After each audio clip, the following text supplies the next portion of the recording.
When Ashley's car broke down on the way to her sister's wedding, she found herself on the brink of despair. With a dead phone and no hope for help, she had to rely on a mysterious stranger who stopped to assist. Will Ashley make it to the ceremony on time without getting into trouble? Ashley drove along the highway to her older sister Mary's wedding, her mind filled with memories. She remembered how Mary had planned her wedding since childhood, dreaming of a beautiful ceremony by a waterfall. It was a picturesque location, but it was far away and Ashley had to drive for 7 hours to get there on time. She couldn't afford to be late because she was carrying the wedding rings. Suddenly, she heard a strange noise from the car, followed by a strong smell. Ashley's heart sank as she pulled over to the side of the road and got out of the car. She opened the hood, and smoke poured out, making her cough and step back. "No, no, please, not this," Ashley shouted into the void, her voice echoing in the empty landscape. She looked around, but there was nothing in sight, no hint of a service station nearby. Desperation set in as she realized she couldn't go any further. She decided to call a tow truck since she had no other choice. She took out her phone, but it was dead. "Damn," she shouted.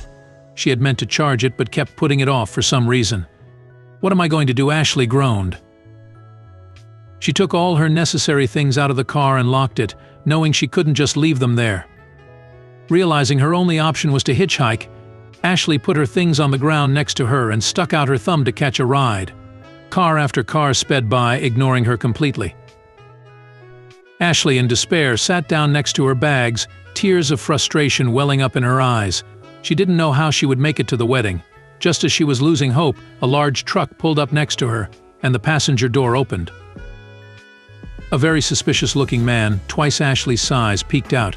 He had a scruffy beard and a serious expression, making Ashley feel uneasy. Her instinct was to run, but there was nowhere to go. "Where do you need to go, miss?" the man asked. Nowhere," Ashley replied, her voice shaky. She didn't know what to say, and she was scared to get into the truck. "Miss, you're unlikely to get picked up on this road," the man continued. "Tell me where you need to go, maybe I can take you." "The Sunrise Hotel," Ashley said. Her mind raced, trying to think of a way out. "I'm actually heading that way."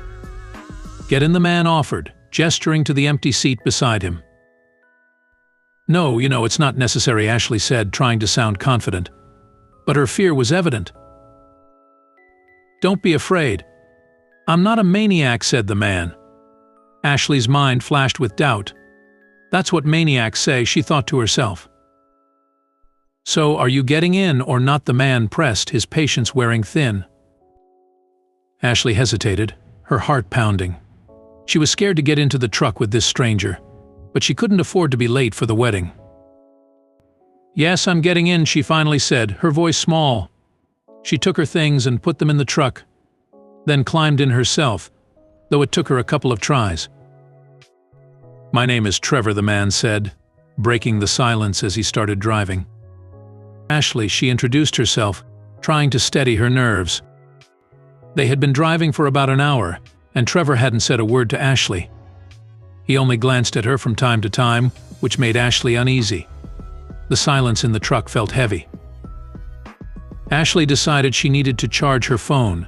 She wanted to text her sister so she would know who Ashley was with if anything happened.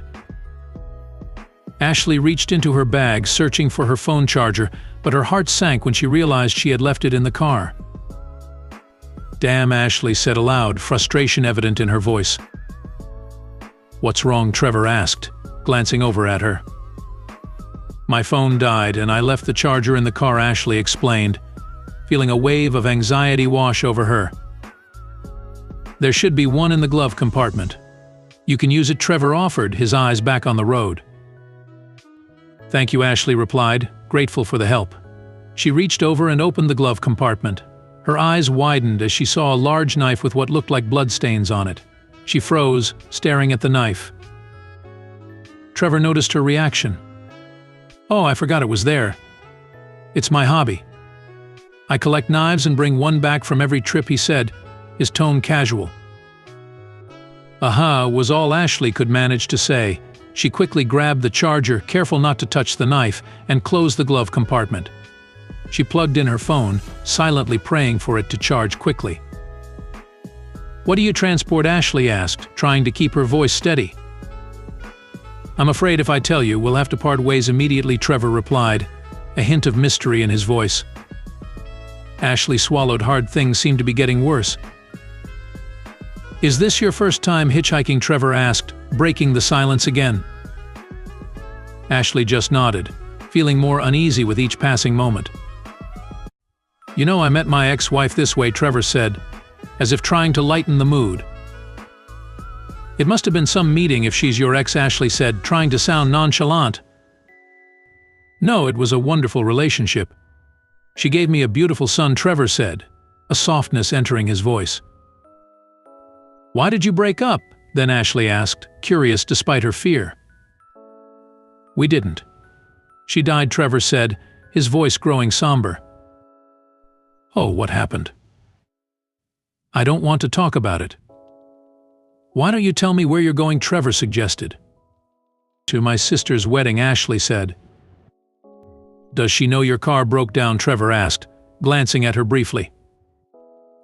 "No, like I said, my phone died," Ashley admitted, feeling the weight of her situation.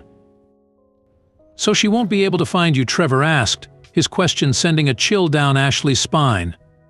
The knife, the dead wife, and now he wanted to know if anyone could find her. She realized she needed to escape as soon as possible. "I'll message her as soon as my phone charges," Ashley said, her voice shaking a bit. "I see," Trevor said, his tone unreadable. "I need to refuel, all right?" "Yes," Ashley agreed, relief and fear battling within her. 15 minutes later, they pulled into a gas station. Ashley's heart pounded as she tried to send a message or call her sister, but there was no signal. Panic set in. She needed to think of a way to escape, but couldn't figure out how to get away and still make it to the wedding on time. Trevor started refueling the truck. Ashley decided to talk to the cashier. Maybe she could help. She approached the woman at the counter, her voice trembling. "Can you please call the police? I think someone is trying to harm me," Ashley whispered urgently. The cashier's eyes widened in concern, and she nodded. A few minutes later, the police arrived at the gas station. They approached Trevor and started questioning him. Trevor looked confused, not understanding what was happening. One of the officers turned to Ashley. "What seems to be the problem, miss?" "He's got a knife with what looks like blood on it," Ashley said, her voice shaky. "And he wouldn't tell me what he was transporting." The police asked Trevor to open the truck. Ashley watched, her fear mounting as Trevor complied. Inside, she saw shelves full of meat. This sight scared her even more. One of the officers found the knife in the glove compartment and asked Trevor about the red stains on it. Trevor calmly explained, "It's just raspberry jam. I use it to make sandwiches on the road." The officer hesitated but then tasted it. It was indeed raspberry jam. After checking Trevor's documents and verifying his story, the police let him go and left the station. Ashley stood there feeling embarrassed. She had jumped to conclusions, but her fear had been real. She watched Trevor approach her, clearly frustrated. "Did you call the police?" Trevor asked, his voice loud and filled with anger. "What else could I do?" Ashley shouted back. "You didn't say what you were transporting. You mentioned your wife was dead. You asked if anyone would notice if I disappeared. And you had a knife with red stains in the glove compartment." "You could have just talked to me if it bothered you," Trevor said, his tone calmer but firm. "Just so you know, I transport meat products from my family's farm. I didn't want to mention it because many people are scared of raw meat. I asked if anyone would look for you to offer my phone so you could contact them. And my wife was the person I loved most in the world, taken from me by cancer." How was I supposed to know that? Ashley shouted, frustration and guilt mixing in her voice. "If you didn't judge people by their appearance, you wouldn't have thought that way," Trevor replied, a hint of sadness in his eyes. "Okay, let's go." "What?" Ashley asked, confused. "Let's go." "We don't have much time," Trevor repeated, his voice now gentle. "You still want to take me?" Ashley asked, surprised.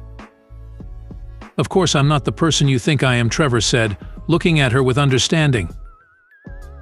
"Thank you," Ashley said quietly, feeling a mix of relief and shame. The rest of the trip was silent. Ashley reflected on her actions, feeling guilty for jumping to conclusions.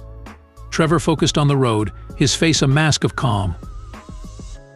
They arrived at the hotel just in time. Trevor stopped the truck at the front door of the hotel. Ashley took a deep breath and finally spoke. "I'm sorry for calling the police and for thinking so badly of you," she said, her voice sincere. "It's okay, we all make mistakes," Trevor replied, his tone forgiving. "I don't even know how to thank you. You were the only one who helped me, and I called the police on you," Ashley said, her eyes filled with gratitude. "Have a great time at the wedding," Trevor said with a small smile. "At least let me buy you lunch," Ashley offered, wanting to make amends. "No need, my son is waiting for me at home." "I want to get back soon," Trevor replied, his voice softening at the mention of his son. "Thank you again." "I really appreciate your help," Ashley said, feeling a weight lift off her shoulders. "I hope this trip taught you not to judge people by their looks," Trevor said, his eyes kind. "Definitely," Ashley said with a nod. She took her things and got out of the truck. "Thank you," she said one last time. Trevor smiled and nodded. Ashley closed the door and walked towards the hotel entrance. She received a message from her sister. "The wedding is in 2 hours. Where are you?" Ashley rushed inside the hotel, her heart lighter but her mind full of thoughts about the journey and the lessons she had learned.